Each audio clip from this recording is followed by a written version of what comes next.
Do you think college is an option for your child? Does your child think college is an option for him or her? Well, welcome to our show today. It's all about inclusive college opportunities for our children. Yes, our children with disabilities. And I am so excited to be able to share some awesome ways that we can make sure that our kids who have been included from preschool through high school then have a chance and a choice if they want to go to college, that opportunity is there for them. So I'm Charmaine Tanner. If you don't know me, I am a parent, a retired teacher, an author, and a passionate advocate to help parents like you advocate to make sure that your child is safe, happy, and learning at school. Now, before we jump into the show about inclusive college opportunities, I just wanted to share a comment that I've been hearing recently, and that's where parents are feeling like, we got through our IEP meeting, but I don't really see the IEP being implemented like it's supposed to. So since I've gotten this question a lot, I thought, this would be a perfect opportunity to have a new fun 5-day challenge. And in these 5 days, you're going to learn 5 ways to make sure that your child's IEP gets implemented with fidelity. So if this is something that you're interested in, let me show you here. This will be our 5-day challenge. It will be coming up soon. So if it's something that you're interested in, all you have to do is type in, type in the word or the acronym IEP in the comments below to get more information about the 5-day challenge. I'm excited about it. I think it's going to be pretty cool. It's something that I think doesn't get talked about that much. So in the 5-day challenge, you'll be learning how to monitor what's going on with progress monitoring, and you'll be learning how to investigate to find out exactly what's happening and not happening, and how to advocate so your child's IEP actually gets implemented.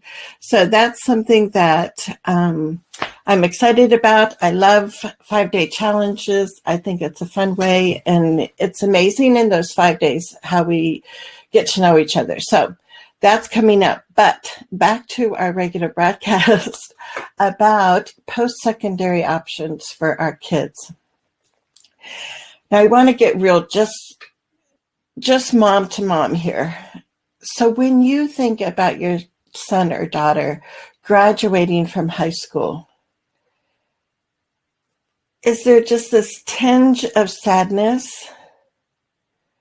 that they might not have the choice of finding a job that they're passionate about and getting paid a decent wage? They might not have the choice of going to a college or a university. And if you're thinking that, I get it, because I've been there myself. And today's show is going to be about how we can flip that thinking and start believing, no matter how young your child is, that college can be a choice. So let's look at how we can do that. If you're here with us live, say hi, so I know you're with us. Oops, and I can say hi back. If you're watching the replay, know that you can make comments, ask questions, and after the show, I'll come back to answer those. But I want to look back to our son, Dylan, and at the time he was in 3rd grade, and let me move this one up. And in third grade, his teacher had students, instead of like the star student of the week, it was the famous American of the week. So back in 1997, when Dylan was in third grade, inside his famous American booklet, he had said that one of his goals was to next go to middle school, then to high school, and then college. And Dylan tells the story, and he says, even back in third grade, I knew I wanted to go to college. Well, as a parent, I think you can imagine that when I'm looking at my son in third grade and thinking, I don't know, I don't know, can somebody with Down syndrome really go to college? And, I thought, I'm always encouraging Dylan's teachers and everyone around him to have high expectations. And then it's like, wow, do Jim and I have high expectations for Dylan? And it's like, well, we really advocated strongly and were successful for Dylan to be included in a community preschool instead of a special education preschool.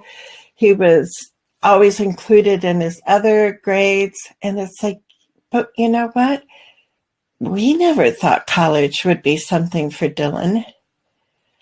And I think as Dylan grew older and he saw his brother and sister talking about colleges and what they would love and where they would love to go and where they'd love to live and what they want to major in at college.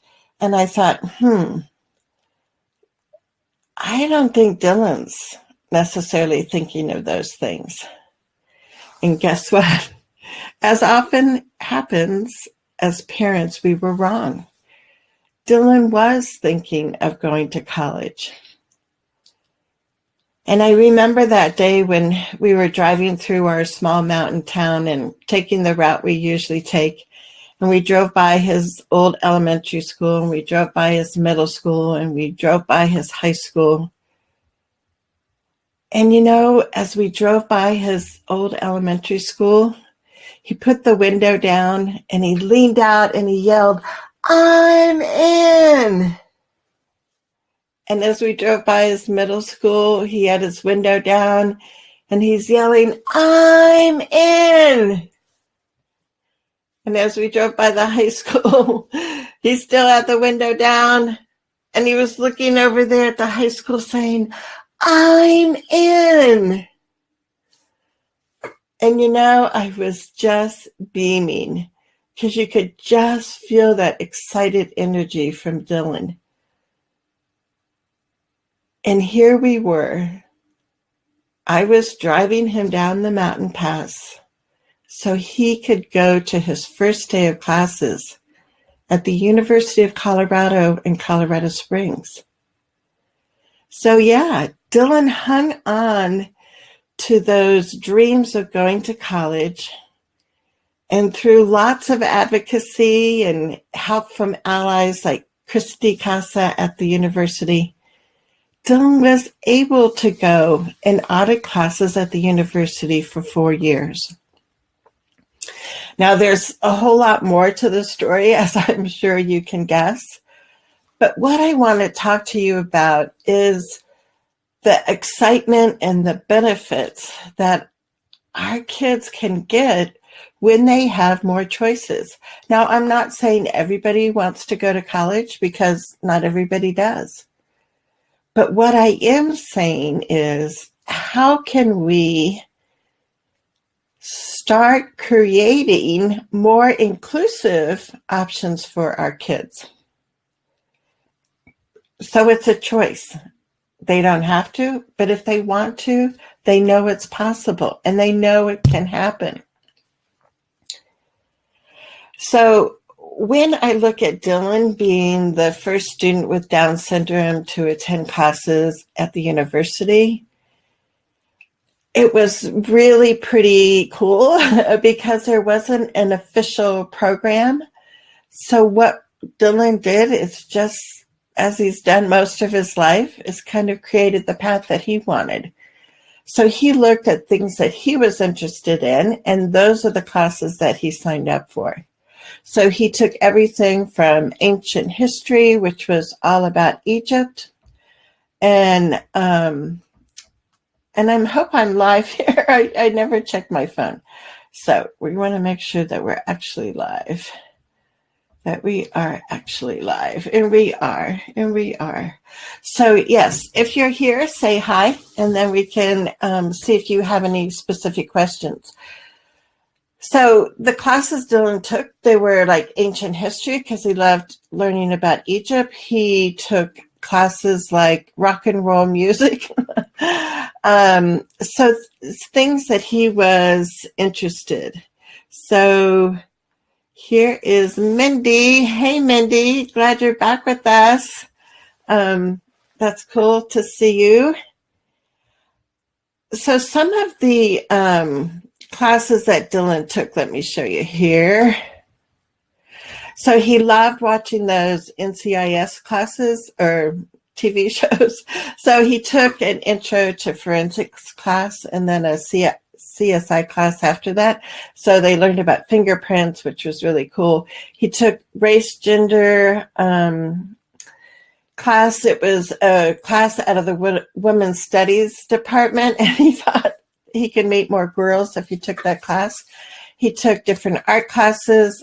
He took a wonderful photography class and learned how to mesh different photos together.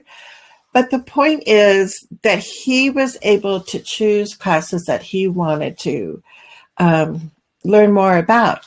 So when you're looking for inclusive colleges for your child, I want you to really look at what the college is offering. And if they're offering classes where your child is participating and is an active class member of a typical class, not where some colleges have it, where if you have a disability like an intellectual or developmental disability, for some college programs, it's pretty separate, pretty segregated. So one of the things that you want to make sure that that you're doing is looking at inclusive colleges. And Jen is here. Nice to see you again, Jen. Thanks for joining us. And Mindy was telling us, yes, that we're live. So it's always good to have that confirmation, right? But like I said, some colleges are offering programs for students with intellectual or developmental disabilities, but not all college programs are created equal. So you really have to kind of be a detective, and we'll talk more about this in a minute, as far as making sure that our kids are inclusive. So Mindy says, kiddo is only 7, so very early here. That's okay. Curious what you have found about auditing classes, choosing from interest versus any certification degree programs that kids with differences might be interested in or capable of earning. And so that's a great question, Mindy. And at the time in 2007, when Dylan wanted to go to the university, this was an entirely new idea for everybody, our family and the university. And at that time, that was Dylan's only option, was to audit classes. Now, just these past 2 years, the University of Colorado at Colorado Springs has gotten funding. And they do have an inclusive program now for students on campus where they actually attend classes, and they are going to be working towards a specific certification at the end of their college. So I think, what we want is, and what I think our kids need is the same opportunities that other students have. So yes, I'm totally for students taking classes, and it depends. I mean, I think a lot of college freshmen don't have a declared major, right? So that first year, you might want your child to take more interest-based classes and not necessarily focused in a certain career direction. And then you have to look, there's like so many kind of factors to figure out. But the other factor is if your child's going to be getting any funding from Voc Rehab, they like you to be taking classes for a certain career. So, for instance, I have a friend, her daughter's attending the University of Colorado this year, and her focus is public speaking. And so she's doing different kinds of communication, speech classes, and she is now focused on that as a major. But not everybody has to declare a major, right, the first year. But I think that the more that we can have our kids do what is available for others, the better it is. And that's where I'm saying you really have to be careful and evaluate college programs because there's a vast difference of what's being offered out there. And in some states like Idaho and Oklahoma, right now there's like zero really higher ed programs that are open for students with disabilities, with intellectual or developmental disabilities. So it just takes, like everything else we do as parents, it takes some research and some connecting with others. But college was a wonderful experience for Dylan, and also, it not only the classes that he took, but his first year on campus, he was also a volunteer at the campus daycare center. And that was a great opportunity for Dylan to see. He loves working with younger kids. So that was really fun for him. And I was going to share this one quote from an email that we got from the teacher that he was working with as a volunteer. And she said his skills to engage others really came through as he read out loud to the preschoolers. He read Brown Bear, and made sure the students were with him, taught them to sign the colors, and used a very engaging voice. It was very cool. And that was from the pre-kindergarten class teacher at the University Daycare Center where Dylan volunteered. So there were so many kind of, you might consider little things, but there were so many things besides the content in his classes that he got from the college, and just like funny little things that I never thought about. But it's like, I remember the first time a professor wasn't in the classroom when Dylan walked into class, and, he's sitting there and kind of wondering and talking to a couple other kids. And so then the other students are looking at their cell phone, looking at the time, and it's like, okay, well, we can leave now. And Dylan was like, what? Because he was used to high school where you sit in the class and you stay there until the bell rings. Well, now he learned when you go to college and you give the college professor 5 or 10 minutes, and if they don't show up, you leave. So that was something like all these little things that he learned. And I remember one time he was on his way to Christy Casa's office, and she was in the special ed department and was like a great ally for Dylan. And he remembered what building she was in, and he wasn't quite sure of the room number. So in his pocket, he had a piece of paper with her name and room number on it.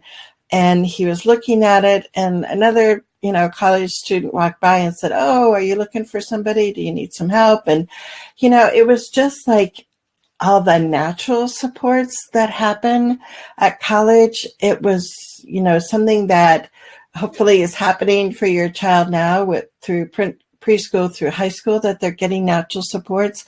But that continues, and that helps our kids when they go to college. So, Mindy, what are you thinking? I mean, are you, Are you looking at, because are you in Texas? I'm trying to remember, Mindy, as far as what, kind of in-state schools that you want your child to go to. I know I met a mom recently and they really couldn't find the right fit for their child in Northern California. So her son has autism and he's attending a college in Minnesota. So that's like a huge jump too, right? To have that faith that your child can be successful when they're in another state. But yeah, it's possible. So we need to really be thinking and believing that. And Mindy says, yes, she's from Texas. And so I can show you this really good resource if my screen will show here. First, let me show you this slide. So when we're talking about opportunities right now, and then this is according to an organization called Think College. In the whole United States, there's 270 higher education programs in 48 states. And like I said, Oklahoma and Idaho. And I live in Idaho, so this is not good. For everybody else in Idaho, they have programs in 48 states. 15 states have passed different policies or state legislation that talks about inclusive higher education. So that's pretty cool.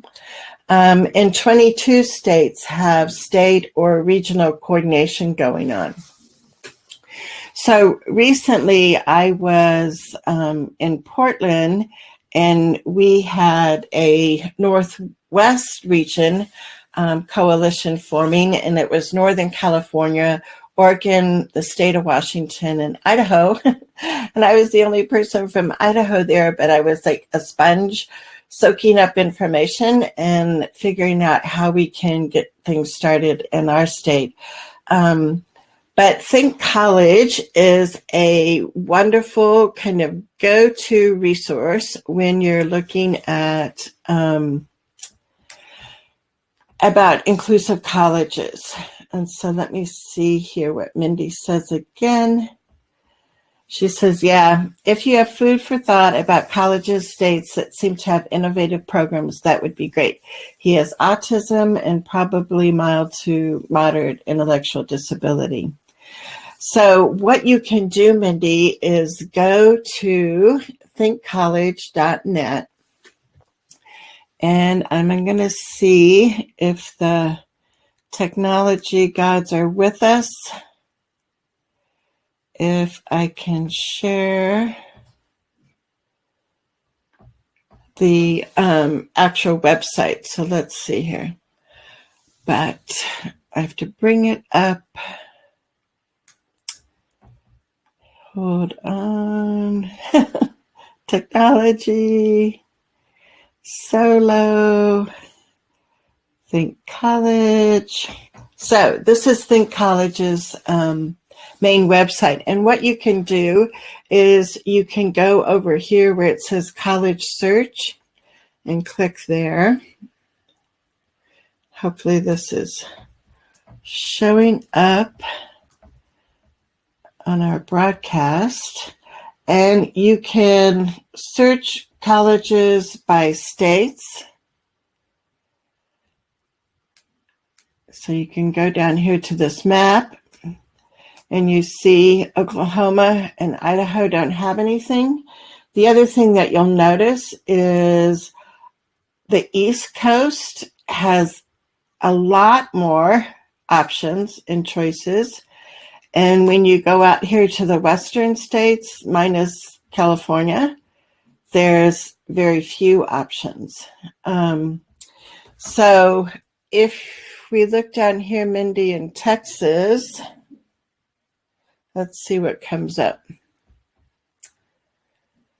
So here's a program at Texas A&M, and it's called Post-Secondary Access and Training in Human Services. So you'd have to investigate a little bit more, But there's contacts that you can email. There's specific websites that you can go to. And that's kind of your beginning point of your research. And then Texas Tech University has a project called CASE, Connections for Academic Success and Employment. And some college programs do have an employment component. A lot of them do, where they also help your child get jobs and get paying jobs as they're working and going through college. Then in Austin, you have the Austin Community College, which has a STEP program, which they say is a 2-year program for people with intellectual and developmental disabilities. And this is looking at entering the workforce. So again, you just want to make sure with community college or technical colleges that they're actually attending inclusive classes, if that's a value that you have. The Art of the Arts in Austin Community College. So this sounds neat. It's 8 evening and weekend courses for adults with intellectual and developmental disabilities. So it sounds like this wouldn't be like a full, not a full-time student, it doesn't look like, at Austin Community College, but all of these kinds of things are now, some of them at the infancy, and as you get going and as your child grows up, I'm sure there's going to be a lot more. Here's the University of Texas at Austin, and it says that they provide 2 types of courses for adults. So that's the other thing that you want to look at is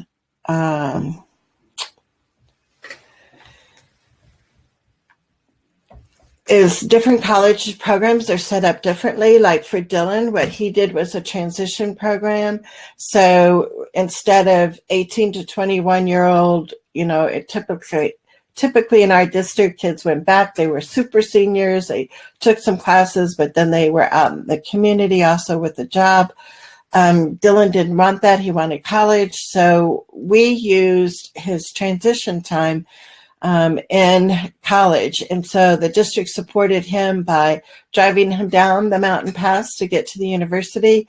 They provided para support at the beginning of each of his classes each semester. He usually took 2 to 3 classes a semester, and the para would be in there for the first few classes. And a lot of times it was more to get the professors comfortable. But some college programs are saying, no, it's just if you've already taken your diploma from high school or you're over the age of 21. So again, these are kind of those questions that you have to be thinking about and asking. And Mindy was saying that Think College website is a great resource. Thanks. And that she'll definitely share that with others. So yes, and if this is being useful for you, you can share the video right now over to your Facebook page, and others can catch the rest of our show. So let me look at just a couple other things I can share as examples for how Dylan was supported during college. So when the semester that he turned 21, he no longer got support from the school district because he had aged out. And so then Dylan started hiring young college students to help support him with homework assignments, projects, and of course it usually also entailed going to lunch or going to a movie afterwards. But what Dylan did was post on the college website they have a job section, and he posted that he was, looking to hire some tutors, and he talked about the classes and the times that he needed tutors for homework. And yeah, that was really successful. So again, looking at what kinds of natural supports you can tap into. And so Jen says, that her son is 7, and I'm interested in my local district promoting college vocational opportunities for all students at high school and beyond nights. Cool. I would like to see a shift where there isn't 2 tracks that are commonly promoted. College night for typical students and transition night for those with more significant disabilities, where college opportunities are rarely discussed. Yay, she says, I think many students with disabilities fall through the cracks. Absolutely, absolutely. And I love it because that's one of my goals, is to stop having these separate things, right? Stop having a regular PTO in your school and a special needs or a special parent PTO in your school. Stop being this special interest group, which is special meaning segregated, right? So the more we can start doing things together when our kids are young, and the expectation and what we're helping not only the teachers and the therapists understand, but we're also helping other parents of typical kids understand that our kids have a lot to contribute. They have a lot of gifts and strengths. And as we start in an early age, that just blossoms. And so we keep that philosophy of staying together. So yes, when you have family or, maybe family educator, I don't know, school nights in high school, and you're talking about what options there are for kids after high school. Thank you, Jen, for saying, yes, we want one track and we want everybody to hear the same message because we want all of those opportunities to be the same. And I'm not saying that every child with a disability needs to go to college to prove something. No, there are kids that are passionate about occupations and careers, and they want to get started on that right after high school. And we need to support that. There are kids that want to be entrepreneurs and have no desire to go to more classes. And if that's your child, that's what we want to nurture. And then there's kids that do want to go to college. They do want to, take more classes and come away with a diploma or a degree or a certification, whatever the college offers. So we just want to make sure whatever our kids' passions are and whatever choices they want to start making, that we support and nurture those. And that goes with anything they're doing, right?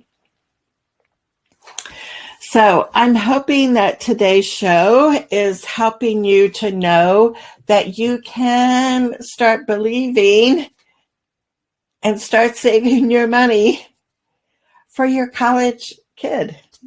And that could be your child with disabilities. So for the viewers that we have here live and for people watching on the replay, type in what you think might be some benefits of your child, your son, your daughter going to college. What do you think they would gain from that? Why would you even consider it? So we do have some people live with us. If you'd like to type that in the comments, I would love to hear your thoughts and share them with other people.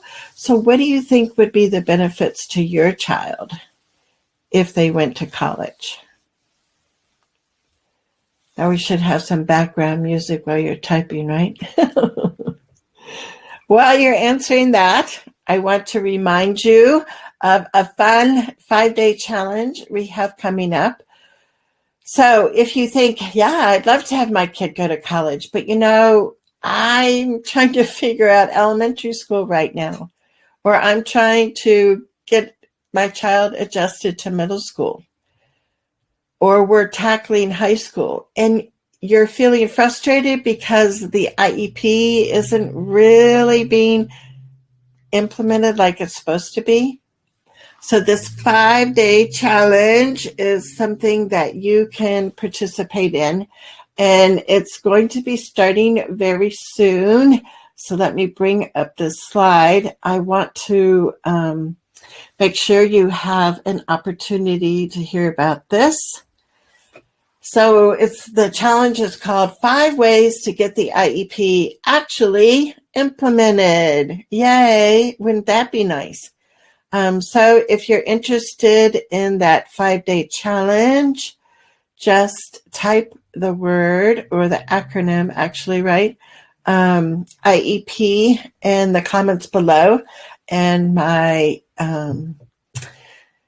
Facebook Messenger bot will get you more information on the 5-day challenge, because today we're actually opening our Facebook group for the 5-day challenge. So just type IEP in the comment box. You'll get an automatic message with the link to join the 5 ways to implement the IEP group. And so Mindy answered as far as what she thinks the benefits are for her son. She says richer and new experiences, confidence, social opportunities, possibility for greater independence, and job possibilities. Loved your story about your son's volunteer experience. My son loves to pretend to teach. Could see him really enjoying helping and working with littles later on. How fun. So yeah, Mindy, and one of the things that you could look at even while he's in elementary school is, see if, I don't know, once every couple of weeks or whatever, he could go to the kindergarten class in his elementary school and read a story out loud. That's like a great way for him to practice his reading skills. And kindergartners just love having other people come in as guest readers. So even as an elementary student, see about, suggesting that to the teacher, and having him schedule some time to read stories to kindergartners. That would be fun to try. So I'm glad that you took time out of your day to be with us today. I'm Charmaine Tanner. I'm a parent, a retired teacher, an author, and a passionate advocate. I love working with parents like you every day so we can make sure that your kids are safe, happy, and learning at school every day. So I hope you'll join us next Thursday. We do our live Facebook shows every Thursday at noon Mountain Time. And until Thursday, take care.